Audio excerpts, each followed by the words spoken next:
avec... Bonjour Monsieur le Ministre. Voilà. Ça va? Le Premier Ministre. Bon.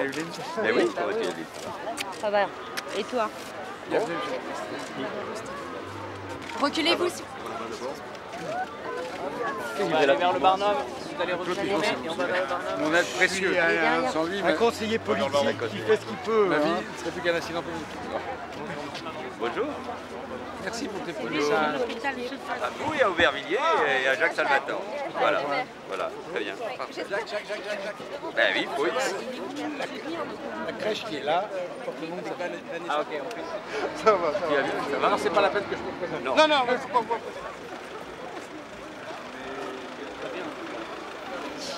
Bonjour messieurs, ça va? On vous fait perdre des clients, mais pendant une minute. Hein. Bien sûr. Bonjour madame, ça va? La plupart des maires aujourd'hui en lice entre les deux tours, socialistes, membres de la majorité, ont fait un formidable travail. Pourquoi les faire battre? Pourquoi se priver de cette action alors qu'elle est reconnue? Parce qu'il y aurait une colère au plan national. Le message, il est passé. Et le président de la République a dit clairement que ce message, il l'avait entendu. Il apportera, mais ça lui appartient, les réponses nécessaires qui s'imposeront. Mais là, nous sommes là, et c'est ma présence ce matin à Conflans-Sainte-Honorine, cet après-midi aux côtés de Jacques Salvatore, maire d'Aubervilliers. Voilà, il faut continuer le travail, même si ici nous sommes dans un contexte différent. Mais Aubervilliers ne peut pas revenir en arrière. Vous avez l'air souriant malgré les résultats. Mais parce qu'il était à Aubervilliers. C'est parce qu'il y a du soleil. D'abord, il fait beau. C'est une bonne réponse. Non, c'est un moment difficile pour nos compatriotes. Vous savez, moi je me suis beaucoup déplacé au cours de ces dernières semaines pour les municipales, mais depuis 2 ans, je me déplace énormément dans le pays. Et je vais où en général? Là où il y a des difficultés en matière de sécurité. Et souvent là où il y a des difficultés en matière de sécurité, il y a aussi des difficultés en matière de chômage, de précarité, de peur de l'avenir. Et la souffrance sociale, comme le sentiment d'abandon ou le besoin d'État et de services publics, j'en ai souvent parlé depuis 2 ans. Et donc je connais bien les inquiétudes et les angoisses de nos compatriotes. Il faut y répondre. Il faut mieux y répondre encore. Et là, je suis en campagne, je ne vais pas faire la gueule. Une campagne, c'est aussi un moment important. La démocratie, c'est important, il faut respecter les électeurs. Et puis parce que je suis avec des amis, et parce que je sais qu'ici, il y a un travail formidable qui doit être poursuivi. Et l'abstention, elle veut dire quelque chose. Elle a été très forte aussi dans la ville dont j'ai été le maire pendant 11 ans. Elle a été très forte parce que à la crise économique que nous vivons se rajoute une crise aussi de confiance vis-à-vis de la parole publique. À quoi bon aller voter? À quoi ça sert? Eh bien, le message, c'est aller voter, parce que Aubervilliers avec Jacques Salvatore, par exemple, c'est pas la même politique que d'autres en matière de développement économique, d'attractivité, de sécurité, de petite enfance, de culture, d'environnement. Ça n'est pas la même politique. Il ne faut pas croire qu'une ville de gauche, une ville de droite, une ville ici gouvernée par des gens qui regardent l'avenir et ceux qui voudraient retourner dans le passé, ça n'est pas la même chose. Et c'est ça que nous devons dire aux électeurs, en étant conscients que l'abstention est aussi un message. Ce n'est pas qu'une crise civique, c'est un message. Vous soutenez Jacques Salvatore, le candidat à la mairie d'Aubervilliers. C'est pas des temps difficiles pour la gauche en ce moment? C'est une situation quand même délicate, mais je pense qu'il faut toujours revenir dans le côté local. Et pour nous, Jacques, il a été très important. Il a modernisé la ville, il a de grands projets, il a pensé à ses habitants. Donc rien que pour ça, il faut voter pour lui. C'est un homme très dynamique, c'est un homme qui est plein de sincérité, qui est proche de ses habitants. Et rien que pour ça, je le soutiens. Et je trouve que voilà, il a mis sur sa liste. C'est fort de mettre une jeune femme en situation de handicap sur sa liste. Donc voilà, ça souligne tout son humanisme. Vous comprenez au niveau national le désamour des Français pour la gauche en ce moment? Je peux comprendre parce que je pense qu'ils attendaient vraiment un véritable changement, une véritable rupture avec la droite, ce qu'ils n'ont pas forcément constaté. Et je pense qu'il faut aussi se préoccuper des gens qui n'ont pas assez d'argent pour finir leur mois. Donc voilà, ceci explique cela. Mais je pense qu'il faut aussi voir tout le courage que François Hollande a mis dans sa politique. Et voilà, il faut aussi lui laisser le temps de faire rebondir sa politique nationale. Le soleil du Aubervilliers, la richesse. Vous avez toute la Méditerranée là. Ah bah là, ça c'est sûr. Avec le carreau, pourrait discrète, c'est dur. Avec les gros carreaux rouges, là, c'est dur pour être.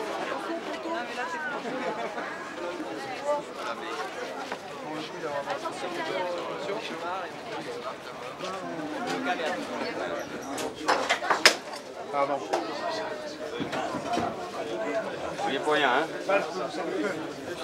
Ça va, monsieur? Madame. Bonjour. Bonjour, madame. Bonjour, madame. Merci, hein? Bonne soirée. Merci à tous. Bonjour. Bonne chance. Au revoir, messieurs. Bonne journée à tous.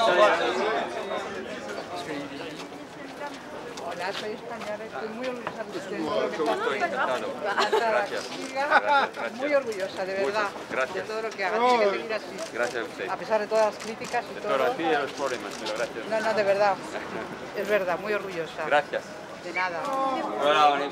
Le secrétaire de section, je remets pouvoir. Bonjour, monsieur le ministre. Comment ça va là? Donc c'est pas local là, c'est une cathédrale là. Bonjour, local. Pascal, je t'embrasse. Pardon, je n'ai pas dit bonjour, je suis désolé. Monsieur le ministre. Bonjour, Jacques. Bonjour. C'est vrai.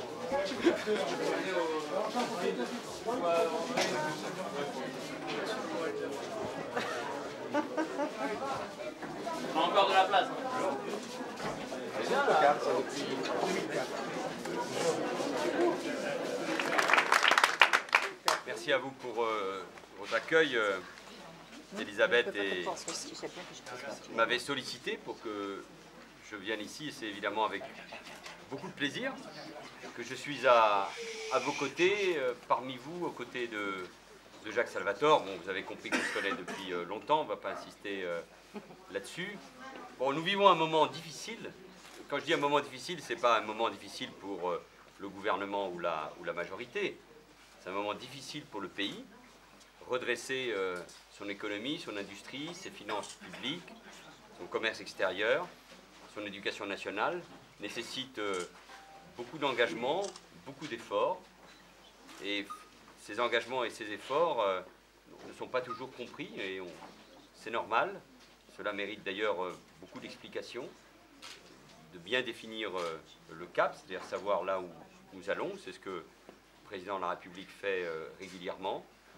Beaucoup de Français souffrent, beaucoup de nos concitoyens sont en difficulté, souffrent du chômage, souffrent de la précarité, du surendettement, des loyers trop chers, de la recherche de logement. Beaucoup de Français sont inquiets, se sentent abandonnés ou sont inquiets pour leur avenir et surtout l'avenir de leurs enfants. Beaucoup de Français sont inquiets pour leur protection et pour leur sécurité.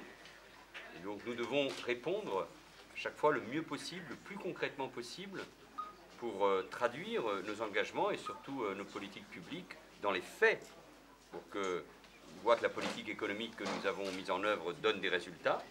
C'est-à-dire que progressivement, les entreprises retrouvent de la compétitivité, que notre pays retrouve de l'attractivité, parce que c'est important pour l'emploi. Il faut que l'école soit la grande priorité. Quand on recrute des enseignants, quand on les forme mieux, ben, on pense à l'avenir, alors qu'on a saccagé l'école pendant des années. Et puis, quand on a supprimé pendant autant d'années des postes de policiers et de gendarmes, remettre des policiers dans la rue, créer des zones de sécurité prioritaires, ce que nous avons fait, et ce que nous avons fait ici notamment à Aubervilliers, cela nécessite du temps. Et moi, je comprends la souffrance, la colère, la déception parfois de ceux qui nous ont fait confiance. Ils ont fait d'ailleurs passer un message, me semble-t-il, comme on dit, 5 sur 5, et très clair dimanche dernier, et notamment par l'abstention. Ce message est passé. Cependant, maintenant, le deuxième tour, ce qui compte, c'est que des équipes de maires, conseillers municipaux, qui ont fait un bon travail, puissent poursuivre leur action. Et une équipe, qu'elle soit de gauche ou de droite, sans être manichéen, sans être caricatural, ce n'est pas la même chose dans le domaine de l'environnement, de la petite enfance, de l'école, de l'habitat, des transports, de la circulation, bien sûr de la sécurité. Ce n'est pas la même chose. Salut toi, hein. Je voulais te dire que tu as pris un coup de vieux. Hein. Laisse-moi te dire quelque chose dans le dos. Vas-y. Alors, On est devant la section, il viendra Nous menons une politique qui est une politique de redressement après des années et des années, de laisser aller, de laisser faire. Et voilà, donc nous devons redresser le pays pour pouvoir créer des emplois, retrouver l'investissement. Et c'est ça la politique qui est menée.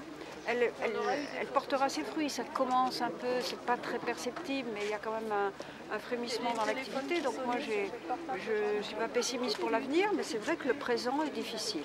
Et que je pense que la demande de justice sociale est là, et que plus on demande d'efforts, plus il faut faire attention à ceux qui souffrent le plus, à ceux aussi pour qui la vie est difficile. Donc ça je pense qu'il faudra qu'il y ait une réflexion là-dessus et faire encore davantage. Alors c'est pas qu'on n'a rien fait. Quand on a voté cette loi sur la pénibilité qui bénéficie, qui donne la retraite quand même plutôt à 3 millions de bénéficiaires, c'est pas rien. Quand on généralise le tiers payant pour la sécurité sociale, c'est pas rien non plus. Quand on permet à 300 000 personnes de partir à la retraite à 60 ans parce qu'ils ont eu des carrières longues, c'est pas rien non plus. Quand on crée 275 000 crèches supplémentaires, c'est pas rien. Quand on met un coup d'arrêt à la destruction des emplois publics, notamment dans la police et dans l'éducation, eh ben, je pense qu'on fait bien. Et quand on en crée des emplois, 10 000, police, justice, 60 000 dans l'éducation, voilà. Donc moi, je rappelle ça. Je veux dire, il reste énormément à faire. Non, c'est pas ça. Non. Non, je ne pense pas que ce soit un problème seulement de communication, mais je pense qu'il faut répéter ce que nous avons fait. Il faut dire la vérité. Voilà. Nous avons déjà pris des mesures. Elles sont évidemment vécues comme insuffisantes par rapport au vécu des Français, mais nous continuerons dans ce sens-là, dans le sens du redressement du pays et de la justice sociale.